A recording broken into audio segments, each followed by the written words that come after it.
नमस्कार विद्यार्थी मित्रांनो, स्टडी फ्लो कोर्सेस मध्ये आपलं पुन्हा एकदा सर्वांचं स्वागत आहे. मित्रांनो, आज आपण इंजिनिअरिंग अंतर्गत येणारा BE in electric and electronics engineering या कोर्स बद्दल डिटेल मध्ये माहिती पाहणार आहोत, ज्याला बीई ट्रिपल ई असं म्हणलं जातं. शॉर्ट मध्ये फॉर्म आहे, याचा फॉर्म नेम आहे. हा कोर्स काय आहे, याच्यामध्ये काय शिकवलं जातं, हा कोर्स केल्यानंतर पुढील संधी काय, कोणी हा कोर्स निवडला पाहिजे, याचा सिलेबस काय, सर्व गोष्टी आपण यामध्ये चर्चा करणार आहोत. तुमचे जे प्रश्न असतील त्याचेही तुम्हाला उत्तरे मिळून जातील. तरी हा व्हिडिओ एंड पर्यंत पहा आणि चॅनलवर जर नवीन आलेला असाल तर सबस्क्राईब नक्कीच करा. So let's begin.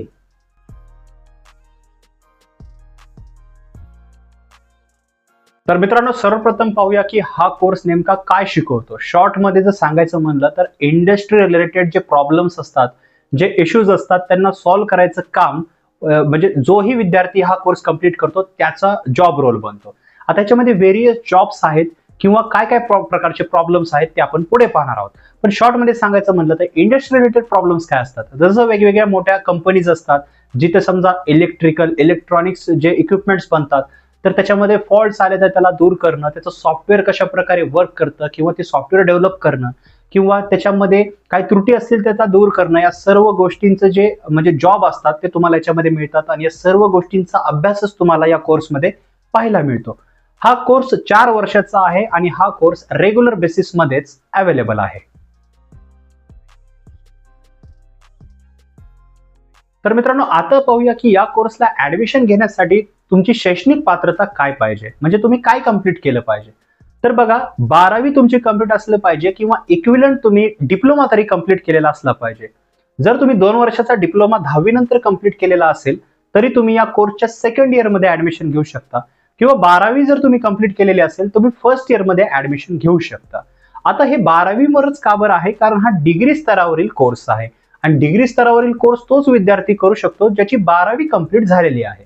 आता याच्यामध्ये पर्सेंटेज काय लागतात, तर बघा 12वी मध्ये मिनिमम तुम्हाला 45 to 50% जे पर्सेंटेज आहे ते असलं पाहिजे आणि तुमचा मॅथ हा कंपल्सरी विषय असला पाहिजे.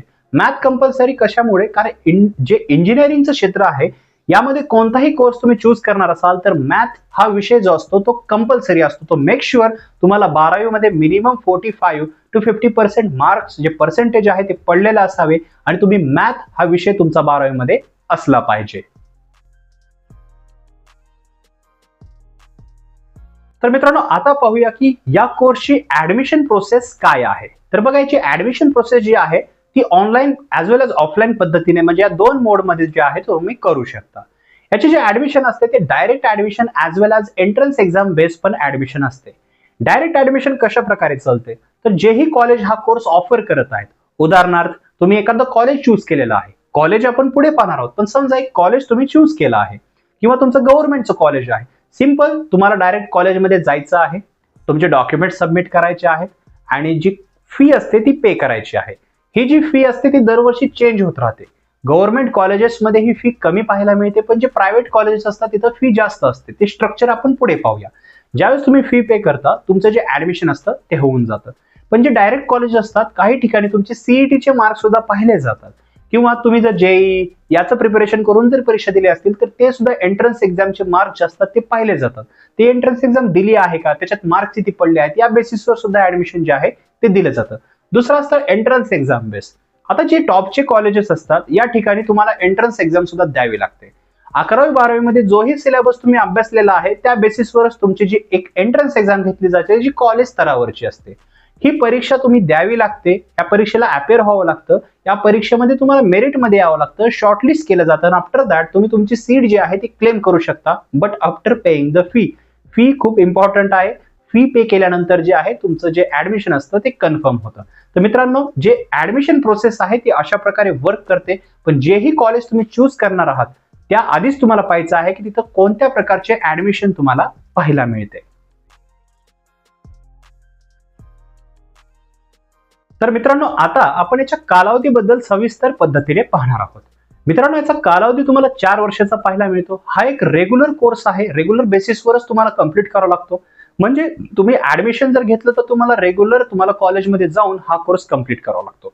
4 वर्षामध्ये तुम्हाला मॅसिव्ह 8 सेमिस्टर पाहायला मिळतात. 8 सेमिस्टर मध्ये सेमिस्टर वाईज वेगवेगळा सिलेबस तुम्हाला पाहायला मिळतो, ते आपण पुढे पाहणार आहोत. या सिलेबस जो आहे तो तुम्हाला कंप्लीट करून घेतला जातो किंवा करावा लागतो. 6 महिन्यामध्ये एक सेमिस्टर कंप्लीट केलं जातं.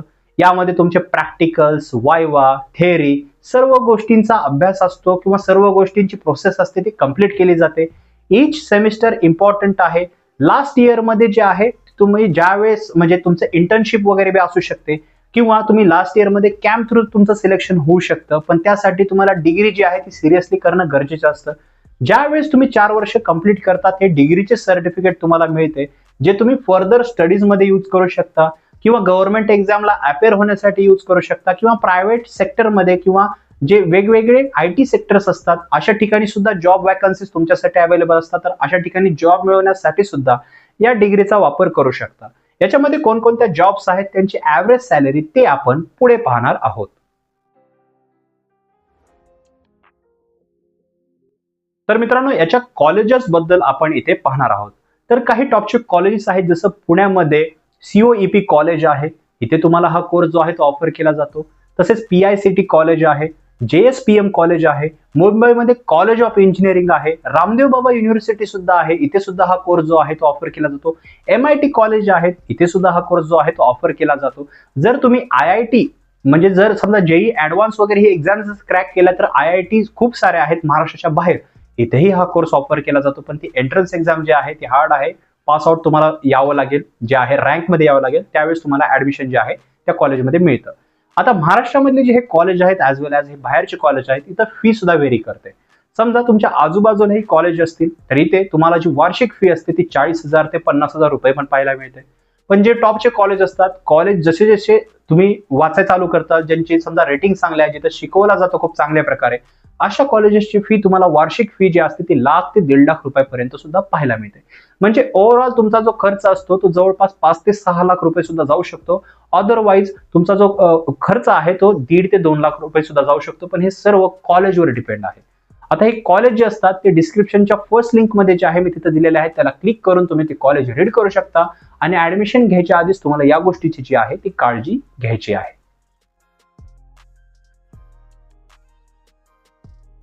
तर मित्रांनो, आता आपण या कोर्सचा सिलेबस पाहणार आहोत. सिलेबस पाहिल्यानंतर तुम्हाला क्लिअरन्स मिळून जाईल की या 4 वर्षाच्या पिरियडमध्ये किंवा या कालावधीमध्ये तुम्हाला कोणकोणत्या विषयाला अभ्यासावं लागेल किंवा तुम्हाला कोणकोणते विषय शिकवले जाणार आहेत. तर सेमिस्टर वाईज जो सिलेबस आहे तो तुम्ही स्क्रीनवर पाहू शकता.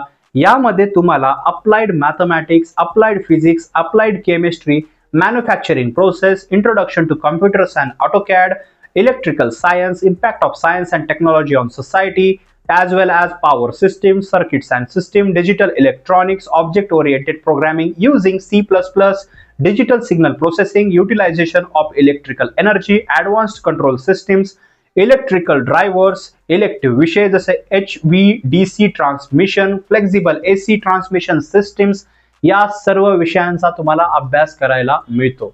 आता इथं जे मी विषय सांगितलेले आहेत ते थोडे उदाहरणासहित सांगितलेले आहेत की एवढे विषय पाहायला मिळतात. पण जर तुम्हाला डिटेलमध्ये जे सिलेबस आहे तो पाहायचा असेल तर स्क्रीनला पॉज करून तुम्ही इथंच रीड करू शकता. अदरवाईज तुम्ही डिस्क्रिप्शनच्या फर्स्ट लिंकचा वापर करून सर्व जो सिलेबस आहे तो रीड जो आहे ते करू शकता. ज्यावेळेस आपण या सब्जेक्टवर जे आहे ते फोकस करतो, याच्यामध्ये आपल्याला एकच कळतं की जे इंडस्ट्रियल प्रॉब्लेम्स असतात, जे पॉवर सर्किट्स असतात, या सर्व गोष्टींचा जे आहे तो अभ्यास तुम्हाला याच्यामध्ये पाहायला मिळतं.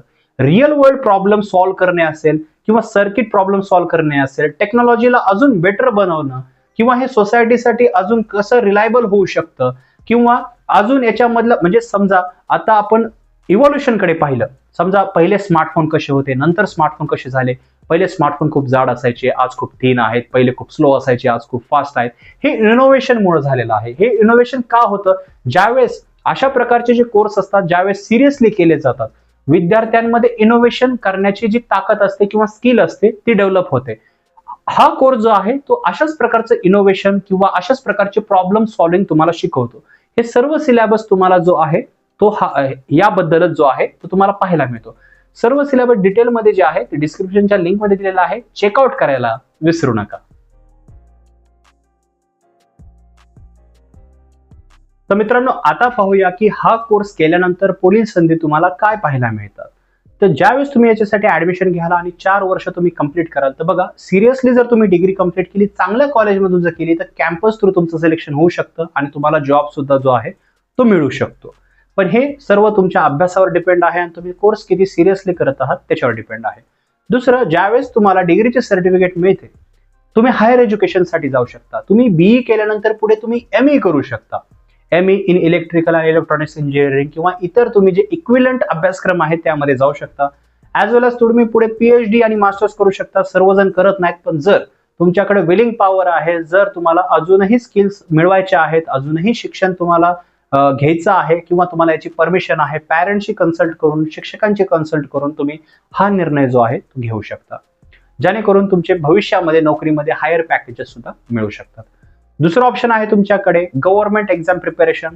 तुम्ही जर ही डिग्री कंप्लीट केली तर गव्हर्नमेंट सेक्टरमध्ये जसं पॉवर ग्रिड सेक्टर असतं, एमएससीबी असतं किंवा इतरही जे गव्हर्नमेंट मॅन्युफॅक्चरर कंपनीज असतात, जसं आता मेक इन इंडिया आहे, तर स्वतःच्या मॅन्युफॅक्चरिंग कंपनीज आहेत, तिथे सुद्धा तुम्हाला जॉब लागू शकतो. कंत्राटी पद्धत असेल, निम सरकारी असतं किंवा तुम्हाला गव्हर्नमेंट प्रॉपर नोकरी सुद्धा लागू शकते. पण त्यासाठी तुम्हाला प्रॉपर याचा अभ्यास करणे आणि तुम्हाला साइड बाय साइड गव्हर्नमेंट एक्झामिनेशनचं प्रिपरेशन करणं, हे सुद्धा तुम्हाला सोबत घेऊन चालायचं आहे. तुम्हाला सोबतचं कॉम्पिटिशन पण पाहायचं आहे, विलिंग पॉवर पण पाहायची आहे, अभ्यासाची क्षमता, त्यानुसार तुम्ही हे डिसिजन जे आहे ते घेऊ शकता. तिसरं तुमच्याकडे ऑप्शन आहे प्रायव्हेट सेक्टरमध्ये जॉब मिळवणं. आता ते सेक्टर कोणते आणि जॉब कशा प्रकारच्या ते आपण पाहणार आहोत. तर तुम्ही स्क्रीनवर पाहू शकता, यामध्ये तुम्हाला वेगवेगळे सेक्टर्स पाहायला मिळतात, जसं Wipro corporate, Bajaj electricals limited, Bharat heavy electricals limited, त्याचबरोबर EMCO limited, Havells India limited, Eveready industries India LTD, Jindal steel and power limited, ISRO, GTO, NTPC हे गव्हर्नमेंट सेक्टर्स आहेत. ॲज वेल एज आता जॉब पाहूया. तर जॉब कोणकोणत्या प्रकारचे आहे त्याच्यामध्ये, तर यामध्ये तुम्हाला पाहायला भेटेल electronics engineer, aerospace engineer, research engineer, broadcast engineer, graduate engineer trainee, CAD technician, electrical engineer, control and instrumentation engineer, design engineer, अशा प्रकारचे इंजिनियर म्हणजे अभियांत्रिकी जे पदे आहेत ते तुम्हाला पाहायला मिळतील. आता हे जे पद असतात ते government as well age private सेक्टरमध्ये अवेलेबल आहेत. पण मित्रांनो लक्षात ठेवायचं आहे की हे तीनही जे ऑप्शन्स आहेत ते तुमच्या समोर अवेलेबल आहेत, पण याचा वापर तुम्ही तेव्हाच चांगल्या पद्धतीने करू शकता ज्यावेळेस तुम्ही डिग्री पण सिरियसली कराल आणि तुम्हाला जे क्षेत्र जे निवडायचं आहे किंवा ज्याही डोर थ्रू तुम्हाला पुढे जायचं आहे त्याचा क्लिअरन्स तुमच्याकडे असणं गरजेचं आहे. तुम्हाला काय करायचं आहे याचा क्लिअरन्स तुम्हाला असणं गरजेचं आहे. तर या बेसिसवर जे आहे तुम्ही फ्युचरचे डिसिजन जे आहे ते इझिली घेऊ शकता. तर मित्रांनो आता पाहूया की हा कोर्स का आणि कोणी निवडावा.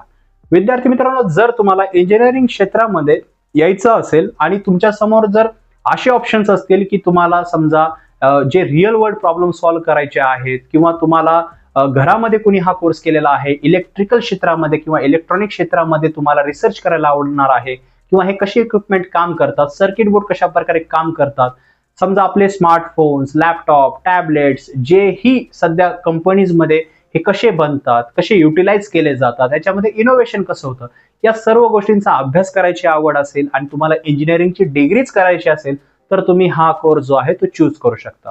कोणी हा कोर्स चूज करू नये तर त्या विद्यार्थ्यांनी ज्यांना इंजिनिअरिंग मध्ये बिलकुलही इंटरेस्ट नाहीये, ज्यांना या क्षेत्रामध्येच इंटरेस्ट नाहीये, बिलकुलही त्यांनी या कोर्सचा विचारही करू नये.